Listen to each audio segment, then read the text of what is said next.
Transit Alliance. Welcome. Thank you for having me back, Chairman. I believe today I might go to 6 minutes, if you will forgive me. We'll give you a little bit of that leeway. Okay. But I want to warn you, I've got the lever here on the trap door. If you go past 6 minutes, you're going Is it on this one or this one, though? Oh, today we've moved it around, my friend. I love surprises. Good afternoon, Commissioners. Thank you for having me back. I'm here to give you an update on the Better Bus Project, which is a redesign of the county bus system. 3 parts today: what's happened, what we know, and what's next. Starting off with what's happened. From last time, we're trying to answer the big question. And as a reminder, the big question is, should we spread out our service and spread out our service thin, but by spreading it out, covering as many people as possible? Or should we concentrate on ridership, serving the most people that we can with high-frequency service? The way we're doing that is we held a priorities workshop a few weeks ago. Commissioner Kava, thank you for attending that. We had over 60 attendees, and we divided them into groups, and they played a transit visioning exercise, and we also did some live polling during that session. The second way we're doing this is we have a community survey out right now, online and in paper. Right now we've got over 1,800 responses, and it asks the same questions that we're dealing with in terms of spread out service or concentrate service. The third thing we've done, you know that we love data. We just released the Transit Time Index thanks to our support from Microsoft. And for over 100 locations in the county, we are measuring driving time versus transit time. The tool looks a bit like this. I can't do it justice during this presentation, so you can visit it at transitalliance.miami/index. And so moving on to what we know, this week we are going to release the choices report, which is a very important stage of this process, and I'm going to give you some snippets from what we're about to release. The most important thing in this report is this diagram that I'm showing you on screen right now. What this diagram is standing here at Government Center, how far can I get on transit in 30 minutes? How far can I get in 45 minutes? How far can I get in 60 minutes? I want you to look at this map as a map of freedom and opportunity. This means how many jobs can I access? This means which doctor can I go to? This means which services can I obtain? This is a map of freedom when it comes to the transit system, and we're doing it for locations all around the county. Government Center, this blob might look a bit big, but go out farther into the county. Here's an example from the FIU campus. That blob starts to get a lot smaller. If we did blobs for every place in the county, which we're doing, you'd end up with a map like this. I know it's a bit hard to see, but I'm going to digest this a little bit. The dots that you see in red means that someone living there has access to over 200,000 jobs within a 45-minute transit trip. The lighter that color goes, the lightest teal color, means that that person only has access to 1,000 jobs within a 45-minute transit trip. The way that that blob gets redder, and I have a map of the south as well. I'm dividing it in two because it's a bit hard to see. Every red line you see on this map is a bus that arrives every 15 minutes or less on a weekday at noon. There are very few of them. In the south, there are actually none. Something that the choices report will examine is high frequency plus the ridership recipe actually leads to moving more people at a lower cost. And I have to explain using this very complicated diagram that I'm going to make very simple in a second. So, everything down there that I've highlighted, all those bus routes carry less than 15 boardings an hour. Now, it costs you $115 an hour to run your buses, so 15 boardings an hour, that's around $8 per person. All of those bus routes that carry less than 15 boardings an hour run every 30 minutes or worse. Now, conversely, all these bus routes at the top, they carry more than 25 boardings an hour, some a lot more. All of them run every 30 minutes or better. So again, high frequency, ridership recipe, move more people at a lower cost. The second thing is high frequency plus transfers also means moving more people to more places. And so a very simple example, if you have one high frequency route running every 15 minutes, crossing with a 60-minute route, it means that for that high frequency route, you might wait 7.5 minutes, which is half of the frequency. And for that blue route, you might wait 30 minutes, which makes this transfer very unviable compared to two high-frequency routes intersecting. And the reason that this concept is important is I'm going to give you an example specifically where we have a situation like this, and it has to be in the north because that's where we have more red lines. In Little Havana, look at the shape of this blob. The shape of this blob in this diamond pattern indicates essentially that someone who's standing in Little Havana can access a much wider region because they can transfer between two high-frequency services. So what's next? Last week, during 5 days, our team at Jared Walker and Associates in the Transit Department sat down with a very big map for 5 days and drew two network concepts. Commissioner Higgins, thank you for attending our check-ins twice, actually. What they've done is they've drawn two maps. One map focuses entirely on reaching as many people as possible, but with spreading out service thin. One map focuses on if we treated transit like a business, these are the places you would run and these are the places you would attract ridership. They are two extremes. They are two competing goals. I'm going to give you an example from San Jose so you can see what this could mean for Miami to prepare you for what's about to happen. Again, I know it's hard to see, but focus just on the red lines. This was their existing network. Had a few red lines, but those green lines you see are sort of on the outliers. Those are the 60-minute routes. One of their concepts focused on if they dedicated 80% of their budget to ridership, a lot of those green lines disappeared and you got a lot more red lines. Now remember that blob. That blob got a lot bigger. In another concept, 90% of their revenue hours were dedicated to ridership, so all the green lines disappeared. But you ended up with an extremely high-frequency network, and that blob became even bigger. This plan is going to be extremely controversial. I want to tell you now, extremely controversial. Remember, for 30 years, we've been designing transit routes by saying, let's have this one go there, let's have this one go there. You can only fix this by ripping off the Band-Aid at one time for the entire county. The degree to which this plan is transformative is exactly correlated to the degree it will be controversial. So that's why there's a slide that just says controversial. What's going to happen? The choices report will be released this week. The network concepts will be released in September. And we'll be doing surveys and workshops around those two network concepts in between September and November. And we need direction from you during that time as a board in which way, where you stand on ridership versus coverage. So as always, Better Bus Stop Miami, and I'm here for any questions. Thank you for your time again. Outstanding. Want to start on my left this time? No? Commissioner Jordan. I'm sorry, no. Commissioner Moss, then Commissioner Kala. Thank you, Mr. Chair.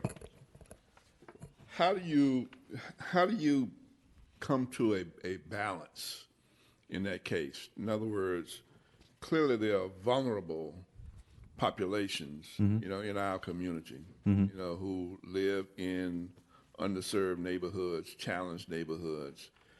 How do you reach a balance in terms of trying to grow as many of the red lines as you can, but at the same time, you know, making sure that, you know, these vulnerable neighborhoods and communities are served, because they have very limited other resources and avenues to basically move about and transport around this community. That balance is not a mathematical question, it's a values choice. If we choose for our transit system to cover as many people as possible, even though maybe it's less dense of an area, even though maybe it won't attract high ridership, we can choose to do that. However, and that's not a wrong option, let me be frank, that is a very valid reason for transit. But if we choose that, we should never bash our transit department for not growing ridership, because we are not asking them to. We are asking them to provide a service to those who are most in need, and we are not asking them to build ridership. There's no wrong answer. And exactly that balance is something for a community to decide in terms of the surveying that we're doing, the workshops that we're doing, and you as a board to help us decide where you want to see that balance stand. Because it's a values choice, it's not math. So when other communities have undertaken, this kind of a process, have they been able to reach that balance? I mean, again, to grow the red lines, but at the same time making sure that particularly vulnerable communities, continue to be served. The unfortunate part is they are contrasting goals. I'll give you Houston as an example. So Houston chose the high ridership option between these concepts. They chose entirely to go in a high ridership direction. Now, the measure that we use is access to jobs because it's a proxy for many other measures. Now, even though you see a lot of those squiggly 60-minute lines go away, you might have a situation where you still have people having more access to jobs. Maybe a bus doesn't come as close to them, but for the places that transit works well, overall, on average, in the entire county, the access will still be improved. And I'll give you an example specifically with the busway. Now, the busway today runs at about, in the middle of the day, a 20-minute frequency. The balance is between, we can have a system where the busway runs at a 10-minute frequency all day, which is a vast improvement, but at the sacrifice of not having as many squiggly 60-minute routes connecting to it. It's a trade-off. So those who are closer to the busway and have ways to access the busway will have far better service because there's more frequency.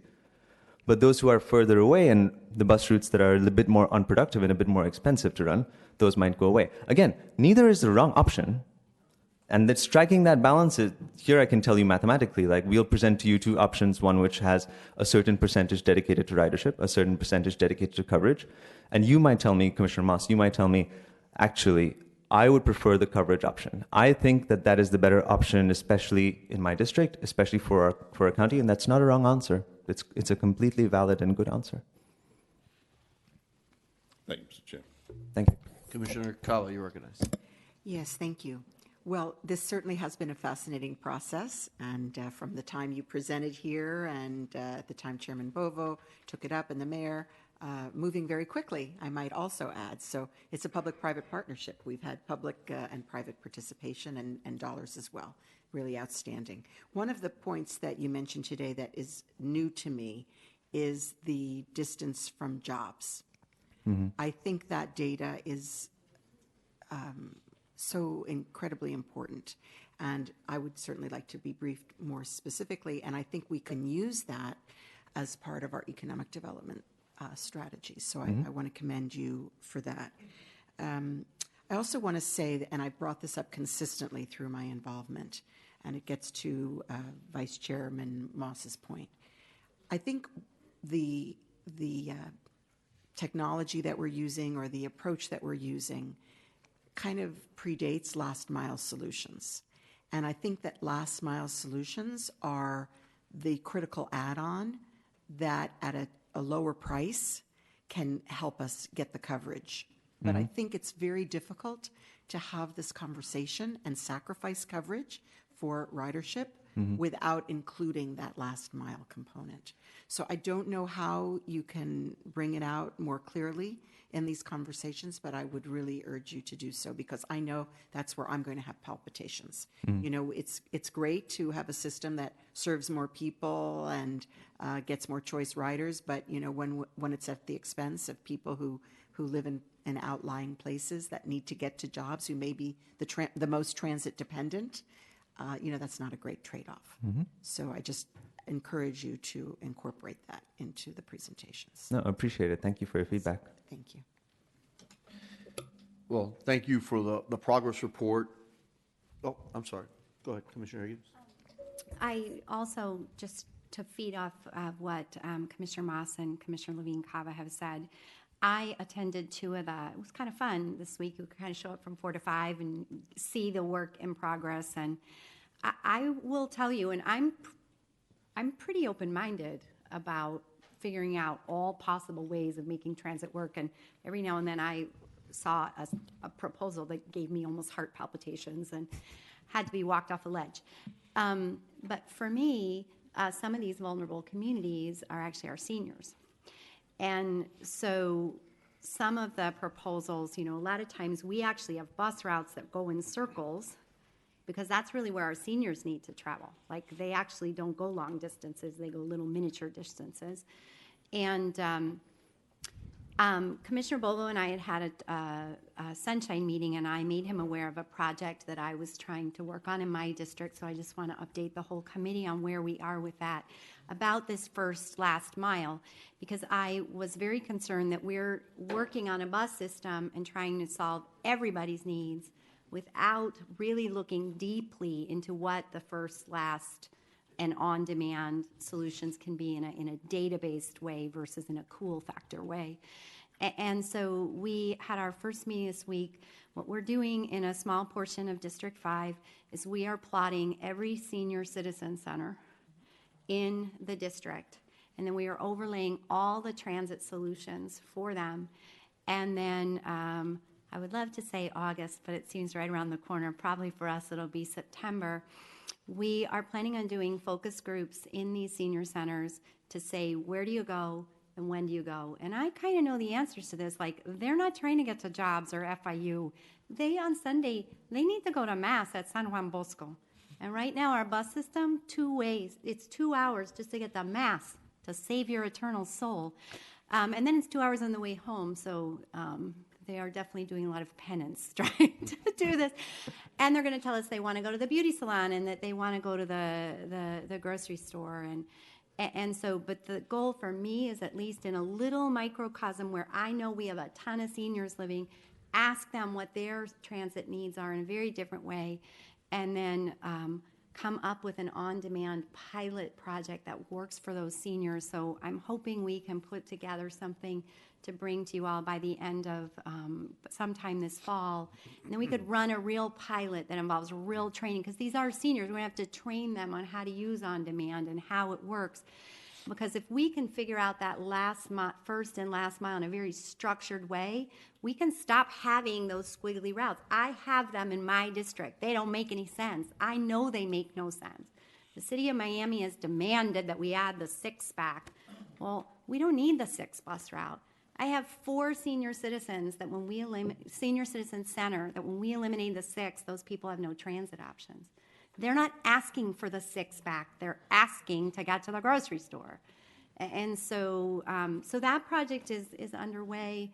I'm not really sure if the county attorney's office, if you all can attend any of these focus groups, but there's, you know, I'm happy to sunshine them if you want to hear what the old folks in Little Havana have to say about where they go and why, because I too would like to have a first last mile structured solution, so that we're not forced to design a bus route pretending that technology doesn't exist, as really 5 years ago it didn't exist. Thank you, Mr. Chairman. Thank you. Thank you. And I appreciate the progress report. And just I wonder how much, as this work evolves, how much of this, how much do we take into consideration or collaborate with the different municipalities that are now running systems that could help us bridge some of these time lapses? I should have mentioned that, actually. So in the room last week were the City of Miami and Miami Beach, which together represent a very large trolley systems. And this is actually the first project that, especially within the City of Miami, deduplicates service. So no longer will we have city and county services overlapping. And that actually is a huge accomplishment, and you'll see it in the concepts. So the 3 trolley systems that are part of this project, City of Miami Beach, City of Coral Gables, and the City of Miami, represent 75% of trolley ridership. If we can integrate those systems within a proper county system, that sets a benchmark for every other municipality. And actually, last week, we actually had Doral walk in the door as well, because they are redesigning their trolley system.